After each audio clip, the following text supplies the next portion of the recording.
সমস্ত মানুষ জানতে পারবে ওরা কতটা জঘন্য।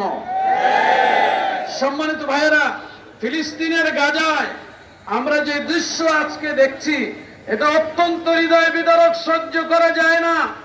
কিন্তু আফসোস, আমরা মুসলমানরা প্রায় 190 কোটি মুসলমান পৃথিবীতে, আমরা তাদের জন্য কি করতে পেরেছি? আমি ব্যক্তিগতভাবে বলি, আজকের ফিলিস্তিনের গাজায় মুসলিম ভাই বোনরা যেভাবে শাহাদাত বরণ করছেন, নিশ্চিতভাবেই তারা আল্লাহর কাছে মর্যাদাবান হচ্ছেন এবং ফিলিস্তিন বিজয় হবেই হবে। কিন্তু মনে রাখতে হবে, আমরা 190 কোটি মুসলমান আল্লাহ পাকের দরবারে কি জবাব দেব? মুসলমান দেশগুলি যারা চারপাশে আছে আরব দেশের, এই মানুষগুলির মিটিং দেখলে মনে হয় যেন কিছু বাচ্চাকে প্যাম্পাস পরিয়ে তারপরে ফিটার মুখে দিয়ে যেমন খেলা করছে, ওদেরকে দেখলে তাই মনে হচ্ছে। আর জাতিসংঘ, ওআইসি, আরব লীগ সহ যতগুলি সংগঠন আছে, এই সব সংগঠনগুলি মূলত আসলে জুলুমের হাতিয়ার হিসেবে কাজ করছে।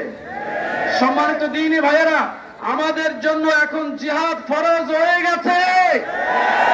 সমস্ত মুসলমানদের জন্য জিহাদ ফরজ হয়ে গেছে। ভূখণ্ডের দূরত্বের কারণে আমরা যেতে পারছি না। আয় আল্লাহ, তুমি সাক্ষ্য থাকো, তুমি আমাদের দুর্বলতা দেখো। আমরা দুর্বল হালতে তোমার কাছে ফরিয়াদ জানাই। তুমি রব্বুল মুস্তাদাফিন।